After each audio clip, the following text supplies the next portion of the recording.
Well, welcome, guys, back to our second edition of our long format. This is going to be Phil and Jim talking about cuisine, fine cuisine. Today I'm on with Phil Constantino, the voice of the Royals, and the expert, or at least the expert that I know on Italian food. Me, from being German descent, not really an expert on it. So welcome, Phil, and it's more where you're from than it is your heritage. Where are you from? And what talk to us about your heritage. I am from New York, Long Island specifically. I grew up in Farmingdale, which is maybe 13, 14 miles just outside the New York City border, the Queens border. So no traffic, 20, 25-minute drive to Queens, no traffic, about 40 minutes into Manhattan. Lived in the same house my whole life. Until I went away to college at Penn State. Then I moved down here, and I've been down in Charlotte for about 5 years. So I have lived in 3 different areas, one of which is rich in Italian food, one of which I could find absolutely no Italian food, and then one, Charlotte, which although is the most removed from any Italian population that lives in the area, because it is city-like and you have some Northeast transplants, you do get some decent Italian food. But yes, I grew up in one of the hotbeds of all Italian food in the world in an Italian family. Best Italian food in Charlotte, North Carolina. Give me for pizza, and let's go for a little pasta. We don't have any sponsors, right? No, I'm a broadcast guy. That's the first thing I think about is what place sponsors with us and what place doesn't. But if we are doing this independent of all entities, we have no sponsors, I can give you my honest top 5. That's why you're here. Let's hear it. Okay. Because you've got, and I'll say this. I go by Phil's office on a pretty regular basis. Yes. And one of the things that I see regularly that Phil has got going on in his office all the time, he's got his top pie chart. He's got up there, where's the best place to get a slice of pie in Charlotte? So slice of pie. Yeah. Hold on. Can we address I appreciate your attempt to use the term pie in referencing pizza. When I say I'll take a large pie, I'll call pizzerias and I'll say, hey, let me get a large pie. And they don't even know what I'm talking about. They'll be like, what, large pizza? People down here don't use the word pie in reference to a pizza. So thank you, I appreciate that. But I don't get a slice of pie. If I was to say, I'm going to go get a slice of pie, that would be like apple pie, canned pie. Make sense? Yeah. So I'm going to get a slice of pizza, but I'm going to order a pie. As always, the nomenclature is so important, Phil. But where would you go for your first slice? Are you switching your own camera angles right now? Yeah. That's incredible. You're like a real broadcast guy. Yeah. So top 5 places to get a slice. I'll give you my 3 that stand out. There's been a lot of debate. If you follow me on Twitter, some of my local reporter friends, some of whom are also Italians from the Northeast, one specifically from Brooklyn, the other specifically from Connecticut, we've had a lot of debate about this. And I will give you 3 places that right now I have 1A, 1B, 1C. Depending upon how I feel and depending upon that day and depending upon the pie they produce, their performance, sometimes one inches above the other. But I've got 3 that occupy the top spot right now. Number 1, A, Sal's Pizza Factory. Monroe Road near Bojangles Coliseum. Okay. Fabio Durazzo opened the place maybe a little over a year ago. It doesn't look like much, which is why it's beautiful. You would drive past it and not even bat an eyelash. But someone, a local reporter, I want to say Charlotte Agenda or something, went in there maybe a year ago, a few months after it opened, raved about the possibilities that this place offers. What do I mean by that? Not like most other pizzerias down here. I can get any kind of specialty slice I want or regular slice, but any type of slice that I want any time of the day. Down here, you either can't get by the slice or you can only get it by the slice at lunch, but you can only get certain types of slices by the slice. No. Fabio, he don't mess around. Okay? He comes from a family, his father owned several pizzerias along the Jersey Shore. So they really know pizza. It's one of the few places you walk into, and they got the glass racks with all the slice options, maybe some rice balls, some pinwheels, the garlic knots. You get what I'm saying? They're all right there for you to see. It's one of the few authentic feeling places in the whole city, and it's the feel. I was going to ask you, what are the elements in the feel? We got a place near me called Due Amicis, and you go in there, same thing. You can get a slice any time of day. Mm-hmm. Like you said, they've got the nuts, they got all the stuff. It's and the guy, he's in the back. He's always he might be the grouchiest guy I've ever run into. That's exactly what I want. Fabio's the exact same way. Like, there is not a nice, friendly bone in his body. He's ushering people in and out, but it's beautiful. That's exactly what I want. That's exactly what I want. But this place, I haven't had a slice at this place that's bad. And that goes from buffalo chicken to like a margarita slice with fresh mozzarella and fresh tomato. I haven't had a bad slice at this place. The only slice that's been a little bit questionable is the Sicilian. But that being said, I still haven't found a single place in Charlotte that knows how to make a good Sicilian slice. So I've got Sal's, in part because of the feel and the overall atmosphere of the place, 1A. 1B, I think I know you like this place, Portofino's Park Road. I do like Portofino's. Portofino's, I think the of the ingredients is what Park Road location. Yes. Specifically the one near Lucky Lou's over there, your old watering hole. Lived in that neighborhood for 5 years, frequented Portofino's anytime when I wanted. What I felt was like, because I think there's two different things, right? There's authentic pizza that makes you think about your childhood experiences and like places you've been and the smells. And then for me, the other part, as I've matured a little bit, is how they push the envelope a little bit. Maybe aren't making like crazy stuff on a pie, but when they have really good, you can tell the sauce has been made there. It's not out of a can. You can tell that when they put things like arugula on there. I mean, that's not stuff that my parents would have ever done. But I do like the opportunity to be able to kind of explore some of those things. And Portofino's does a good job of it. Portofino's, you asked about Italian food. I haven't really attempted much other Italian food in the city, but I went to Portofino's upon recommendation. I've had pizza there and Italian food there. And I can tell you that the Italian food is so good that I took my parents there, and Lori and Tony Constantino were both like, oh my God, I could get better chicken Parmesan here than some places on Long Island. I know 100%. That's my recommendation. That's the one place. You asked Italian food. I'm giving you my top 5 places for a slice. That's the one place I can recommend for sure. Very good food. The only drawback is that, and as authentic as it feels, the decor in there, I feel like I'm in Portofino. The only drawback...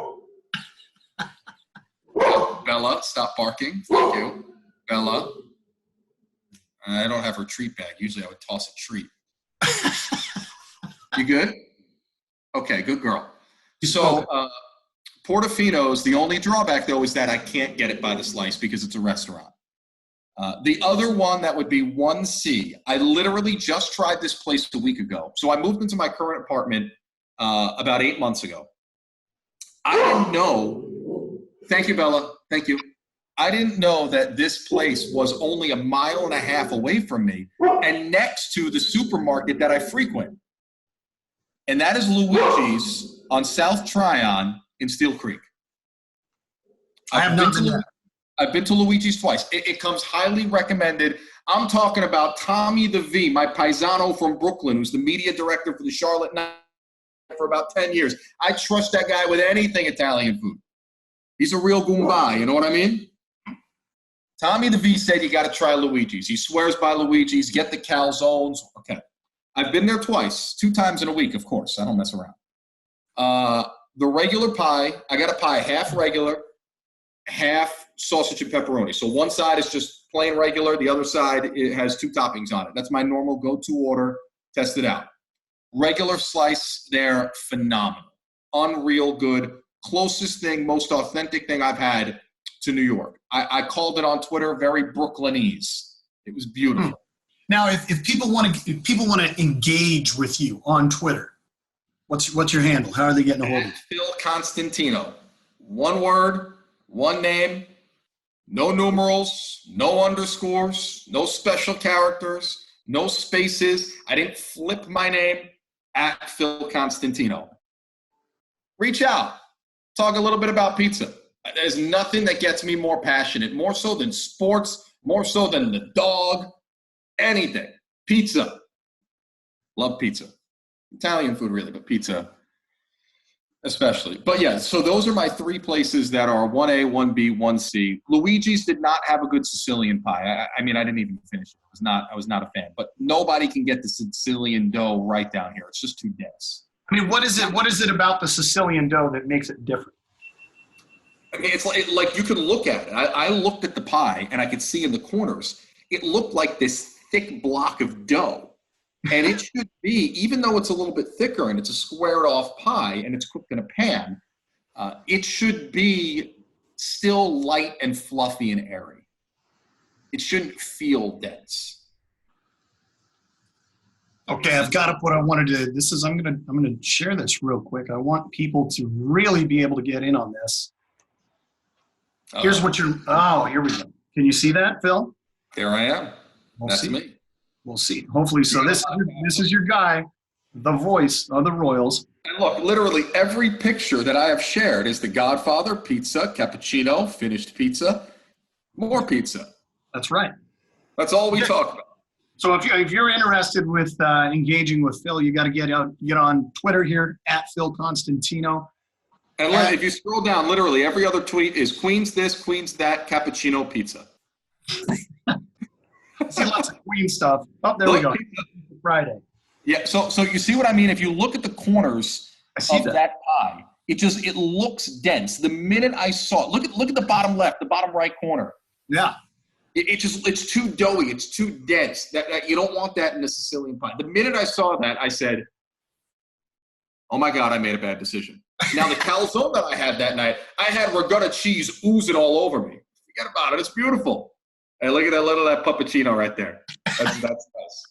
Well, I love it. Anyway, if you guys want to get a hold of Phil on Twitter, it's at Phil Constantino. You can talk about the Royals. You can talk about sports. I don't know if he's really in a position to talk about New York athletics anymore, as he's not been in that area for quite some time. Whoa, flag on the play. Are you still up with things, or what teams you root for? You're a New York guy. There's a lot of teams to really be a fan of. Well, I grew up, an interesting combination here. I grew up in a household in which no sports were watched except the Yankees.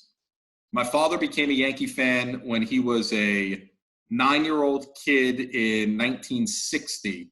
Really started to watch as a 10-year-old with the home run chase of Mantle and Maris in 1961. He's been hooked since. He watches the Yankees every night that he can, but that's the only thing he watches. He's not a baseball fan. He's a Yankees fan.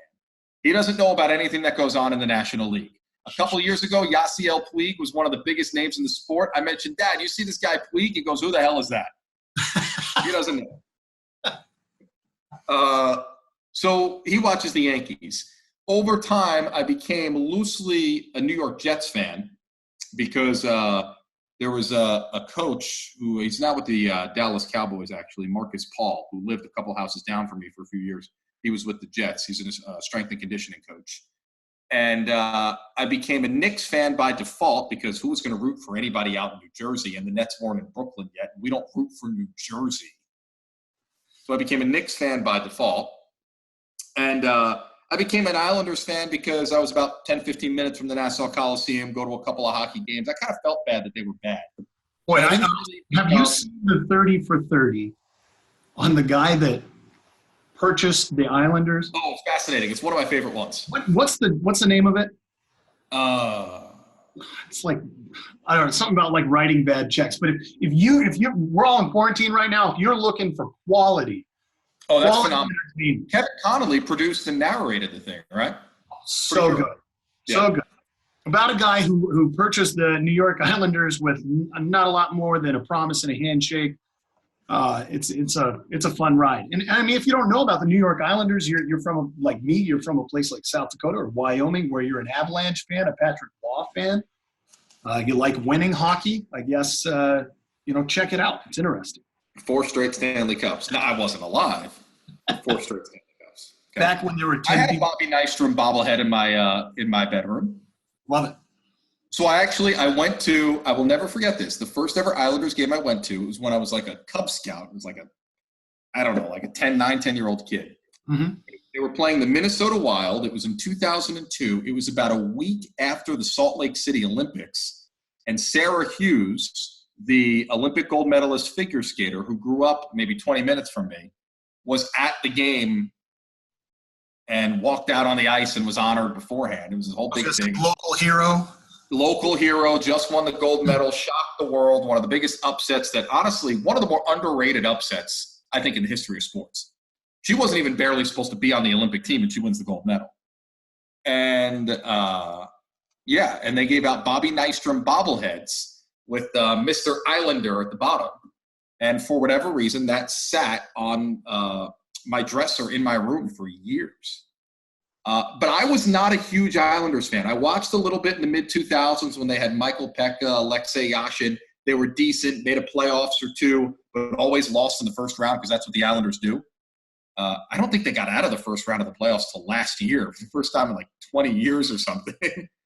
And then in college, they got really good when they had John Tavares before he left to go home to Toronto. So I really picked up watching them then.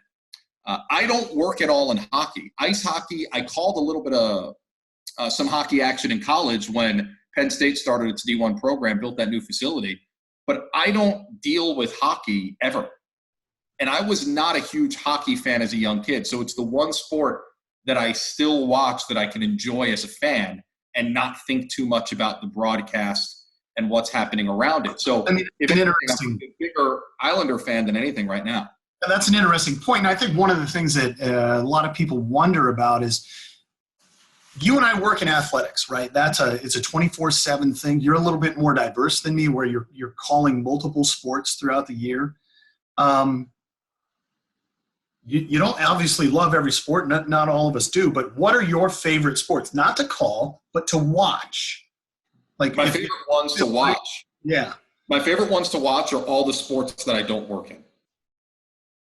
So my favorite sport. Huh? Track's up there then. Track's up there. Hey, I call one track meet a year, maybe. Okay. That's right. I would say that as I've gotten older, the individual sports that I can both play and watch, but I still don't actually broadcast, golf and tennis are my favorite to watch as a fan. I will put on the golf channel or the tennis channel every night before bed, and I follow golf more so than tennis, but follow golf religiously. I love the sport. I've always loved the sport. I only call one golf match a year for a day or two when we do the Queen's Invitational, so I really don't work in golf at all. So the match that's coming up, you got Tiger. Oh, I'll be watching it. I moved my tee time. I've been playing every Sunday at 2 p.m. Give us some predictions. What should we expect? Randall, our administrators. I literally said, we are not playing this Sunday at 2. You can play. I'm not because I'm watching this. What can we expect from that? I don't know.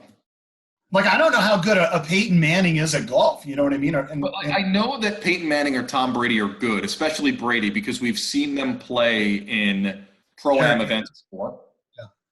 I actually was watching on Twitter this morning a clip from 2006 when Brady and Michael Jordan won a celebrity golf event, and Brady stuffed one and did a club twirl, talked and walked after the ball from the fairway on 18 to close it out.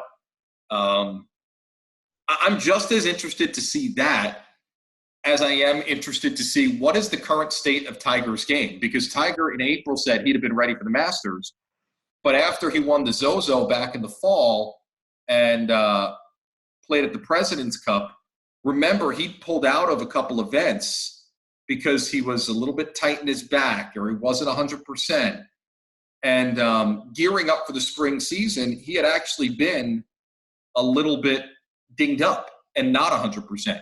Where back in the fall, you could argue he was the best golfer in the world, and he climbed all the way up to number 6 in the world rankings again.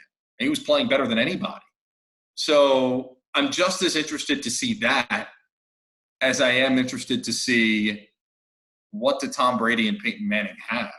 I was going to say, what do they bring to the table other than a name and the idea that I think one of the things that people really enjoy when they see like elite level competitors play golf is to realize that they're still human and that Yes. Peyton Manning's not going to go out and shoot 72 and that, Brady's not going to go out there and set the course record, that these guys are going to be, playing 1 to 2 over par every now and then on a pretty tough course, which, I'm not a scratch golfer. So for me, I think I just enjoy watching the athleticism of those guys. And also their personalities are great. I hope they're mic'd up for the entire time. Yeah. Phil Mickelson said that the trash talk is going to be better than the first match between Tiger and Phil. I'm less interested in that. I'm just excited to see golf shots again. Like, I enjoy watching creativity. I mean, did it feel like watching a college match last weekend with DJ and Rory, Ricky and Matt Wolf? Yeah, they were carrying their own bags, using rangefinders. That's what the college kids do when Golf Channel airs the D1 tournament every year. But I enjoyed seeing the creativity, especially on a unique layout like Seminole. And so Medalist is I don't know if it's making its TV debut or not here the way Seminole did, but there are a lot of famous folks, including Tiger Woods, who are members at Medalist. We hear all about this club all the time, but have never actually gotten a chance to see it under competition. So I'm interested to see the creativity that two of the two best of their generation have on a unique layout that we've never seen. I just think there's enough hunger for people just to see live content.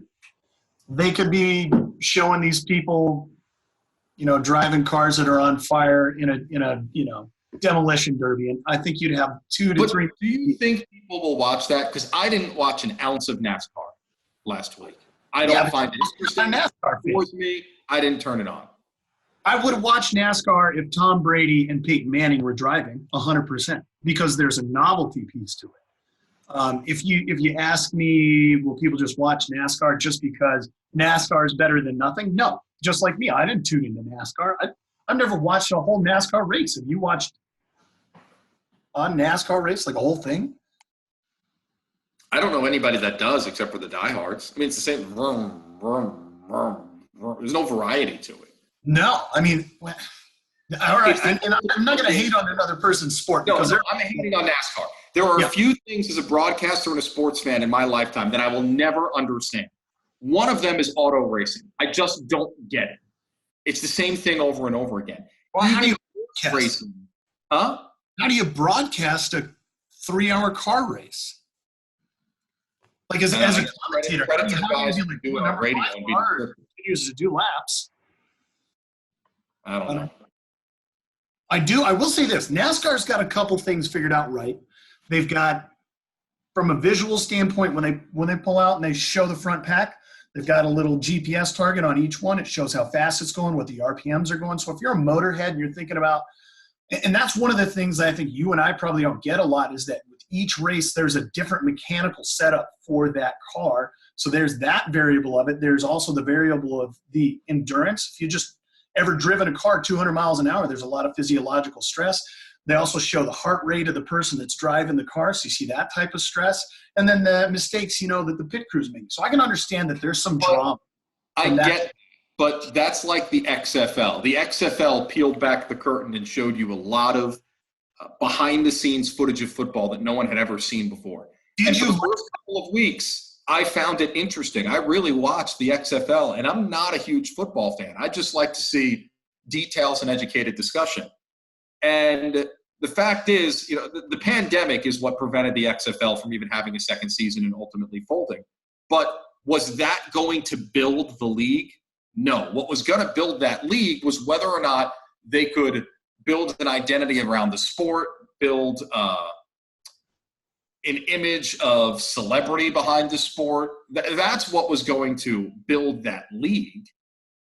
Why is there no move from the NFL to create what the NBA has in it used to be the D-League, what's it now, the G-League? Mm-hmm.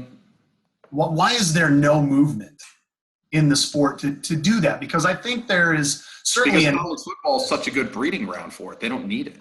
You don't see an adjustment coming. I mean, I look at the momentum where people want, and I say people, it's usually uneducated people. These kids are getting taken advantage of. They're getting a free education. And then, the high-level guys making $10 million, their boss, their head coach. These people want to get paid. You don't see there being a call to action for that happening in the next 4 to 5 years? I would say that this whole pandemic has expedited the process of something like that happening. I mean, you got Harbaugh coming out advocating something like that. The ability for kids to go enter the draft, declare, even take representation, and if they don't get drafted, no harm, no foul, come back to the school. Well, then I don't see why that wouldn't be successful.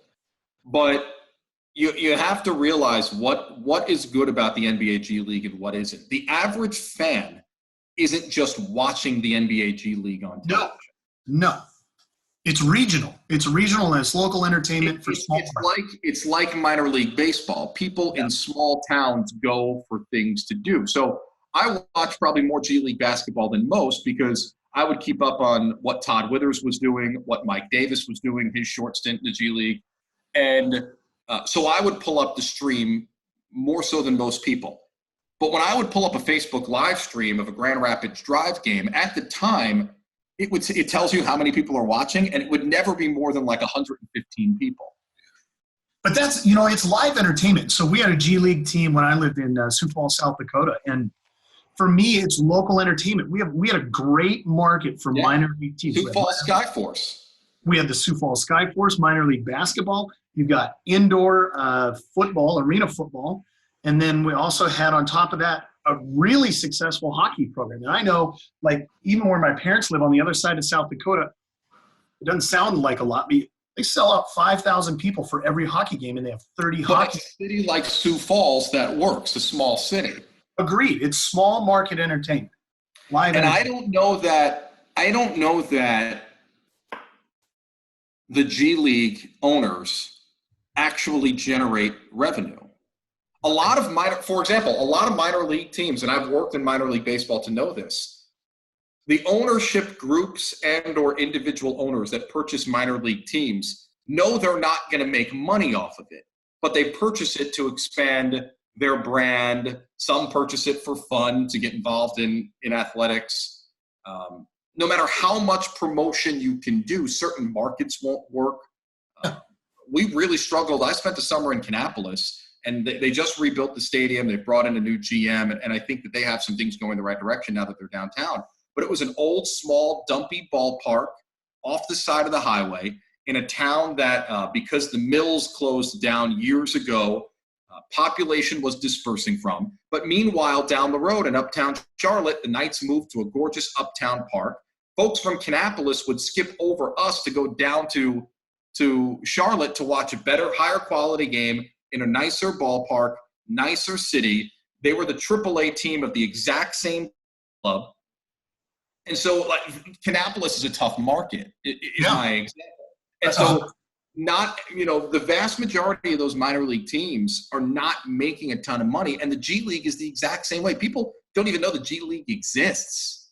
Yeah, in a lot of places, they really don't. G League guys are making salaries that the average G League salary is in the 40,000 somewhere, if I understand correctly. At least that's the entry level salary. It's only the few guys who are drafted and have a shot who are making money above that. Yeah. So I don't know how. And that's a way you can live and live the dream. So, Phil, we are right up against our time limit here. I want to thank you for coming on and just having frankly, what's been a wonderful, beautiful conversation today. That's it. That's it. I know we haven't talked that much about Italian food. Hey, guess what? We got to save something for the next time. So next time when Phil's on, we're going to go through. We're going to talk about Phil's favorite Italian dish, some of his culinary skills, where he gleaned some of those as as a guy who's living alone with a dog, you got to know he's got to be able to feed himself. So next time when we get on with Phil, we're going to have a conversation about that. Thank you, guys. I hope you're enjoying the long format. Phil, any parting words? That's well said. I got nothing for you. I got nothing. Cool. All right. Well, thank you, guys. We'll catch you next week on long format with Jim and Phil. Have a good one.